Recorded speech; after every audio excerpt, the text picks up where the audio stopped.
Oke, jadi buat yang ngikutin Instagramnya DKID atau lihat video YouTube terakhirnya DKID, pasti kalian tahu kalau saya sekarang lagi ada di, sambil tebak-tebakan aja ya. Kalian coba tebak kalau misalkan ada gambar ini, berarti saya ada di negara mana?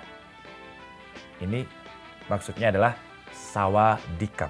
Ya, betul banget. Sawadikap berarti saya ada di negara Thailand. Jadi saya di sini tuh diundang sama Huawei untuk acara peluncuran beberapa produknya di IPEC 2022, jadi Smart Office Launch-nya Huawei. Dan kalian tahu nggak persiapan apa yang pertama kali saya siapkan ketika saya berada di Malang? Bukan baju, bukan sepatu, bukan pakaian, tapi koneksi internet. Jadi kayak saya browsing-browsing di sana harus pakai internet apa yang cepat, karena saya juga harus ngeliput, harus kerja, harus cepat-cepat bisa upload. Dan akhirnya ketemu solusinya yang menurut saya sih simple, yaitu travel wifi. Terus saya kemarin itu mampir dulu ke Singapura ke Bang Effendi, YouTuber cupu, dengan waktu ya 1 hari. Karena menurut saya kalau misalkan Surabaya Bangkok transit Singapura, kenapa nggak mampir ke Bang Effendi dulu lah. Jadi saya pilih transitnya itu yang 24 jam biar bisa main-main, dan di sana saya main-main sama Bang Effendi. Dan dengan ini saya tinggal kontak aja ke bagian ini, di bagian belakangnya ini ada kayak semacam kontak WhatsApp, dan saya minta di-inject untuk bisa digunakan di Singapura. Udah gitu aja. Jadi di Indonesia pun saya pakai, ketika saya di Singapura saya tinggal WA aja. Jadi ketika di Changi Airport saya koneksikan wifi dulu, terus saya WA ke sini, tolong dong diinjekkan untuk bisa digunakan di Singapura. Jadi dia ini kayak semacam cloud SIM gitu. Jadi kalau misalnya kita lagi ada di negara manapun, asalkan negaranya bekerja sama dengan travel wifi, itu bisa kita pakai. Dan kalau saya cek di websitenya sih ada 140 negara yang bekerja sama dengan travel wifi. Tapi sebelum kita masuk ke fitur-fiturnya, saya jelaskan dulu sedikit tentang desainnya. Karena desainnya ini kayak semacam kartu ATM gitu tipisnya. Dan ini tipis banget. Kayak power bank tapi kecil banget. Cocok sih ya dengan namanya, yaitu travel wifi. Jadi bentuknya ini kecil, tipis, jadi cocok dibawa traveling. Terus dia juga nggak berat-berat banget, karena kasarnya dia cuma modem yang isinya mesin dan baterai. Udah gitu aja. Ngomongin soal baterai travel wifi ini punya kapasitas baterai 3500 mAh, lumayan gede, bisa bertahan seharian ketika saya pakai. Dan kalau misalkan kita pengen tahu indikator baterainya, di bagian sini tuh ada tombol, kita tinggal pencet aja. Nah ini baterainya tinggal 1 nih. Ini saya pakai mulai pagi tadi, sekarang itu jam setengah 12 malam, dan dia masih ada 1 bar. Jadi untuk baterainya sih cukup awet. Cuman sayangnya ya, untuk portnya ini dia masih pakai micro USB. Biasanya saya cuma bawa kabel Type-C 1 aja ketika traveling.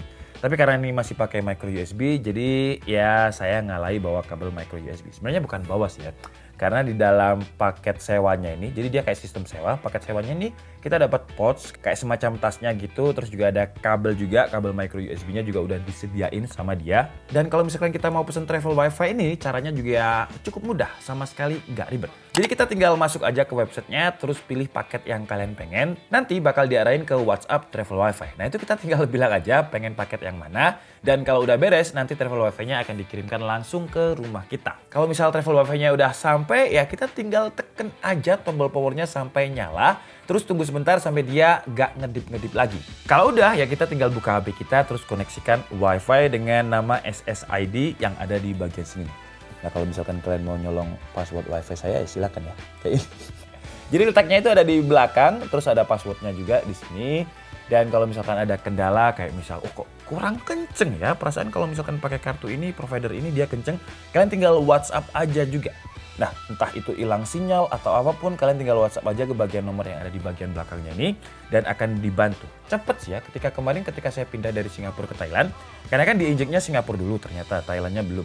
Terus pas di Thailand, kok sinyalnya tiba-tiba hilang, terus saya WA, pakai tethering hotspot dari teman-teman yang lain, teman-teman media yang lain, terus saya WA, ini kok nggak ada sinyalnya.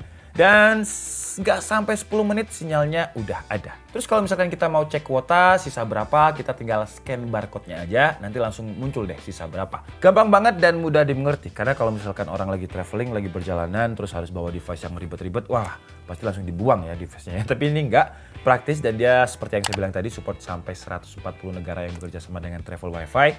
Jadi di negara mana aja kalian tinggal WA. Ini saya lagi ada di negara sini, WA, terus konekkan aja, udah selesai. Sepraktis itu. Karena dia ini multi provider. Yang saya bilang tadi cloud SIM. Dia bukan eSIM ataupun ada SIM card di dalamnya, jadi cloud SIM, multi provider. Jadi dia bisa support banyak provider internet ke negara manapun, dia bisa nyesuaiin dengan sinyal yang ada di negara tersebut. Kalau misal negaranya kayak Thailand, ya masih oke sih ya. Kemarin saya sempat nyobain 5G-nya Thailand, itu kartunya namanya TruSIM 5G. 15 GB itu 300 baht, 300 baht kali 415 ya sekitar 120.000, 15 GB. Untuk ukuran di negara luar ya murah sih ya. Kalau di Indonesia 100.000 15 GB itu mahal. Menurut saya mahal ya, karena biasa saya beli kuota itu yang ya mentok 50.000 buat 1 bulan. Cuman kalau nggak di Thailand, contohnya di Singapura, wah di Singapura itu mahal SIM cardnya. Jadi travel wifi ini bisa menolong lah kalau misalkan kita lagi ada di negara-negara yang harganya terlalu overpriced. Kayak mineral water di Singapura aja $2,5, 25.000 ya. Itu kalau di Indonesia kita dapat berapa tuh? Banyak lah intinya ya. Ya kalau di Thailand sih masih affordable lah untuk SIM cardnya dan udah 5G. Cuman kalau misalkan kita lagi ada di negara-negara yang ribet, mahal, dan ngurus SIM cardnya nggak semudah Thailand, travel wifi ini sangat membantu. Dan kalau misalkan kita lagi di Indonesia pun juga bisa dipakai. Dan enaknya travel wifi ini kalau misalkan kita sewa terus kita pakai bareng-bareng gitu ya, mungkin 5-7 orang, terus kita patungan untuk beli kuota yang paling gede, itu jatuhnya lebih murah daripada kita harus beli SIM card. Beli SIM card ya bisa tethering sih ya, cuman beberapa orang itu kayak HP-nya itu ada tethering, tapi pas ditanya bisa tethering nggak? Waduh, HP ku nggak bisa tethering. Nah, untuk menghindari orang-orang seperti itu ya, travel wifi ini bisa menjadi solusi. Kekurangannya sih cuman portnya ini ya, dan kalau misalkan dia udah nyala lumayan lama, mungkin karena dia nyari sinyal terus, jadi bodinya ini lumayan anget. Tapi kalau secara dimensi bobot ini enteng banget, kayak semacam kartu gitu. Oke, jadi mungkin cukup segitu aja video kita kali ini. Saya minta maaf kalau ada kesalahan dalam penyampaian informasi. Seperti biasa, kalian bisa mengkoreksinya di kolom komentar. Saya Dika Sabdi, and see you on the next video. Bye-bye.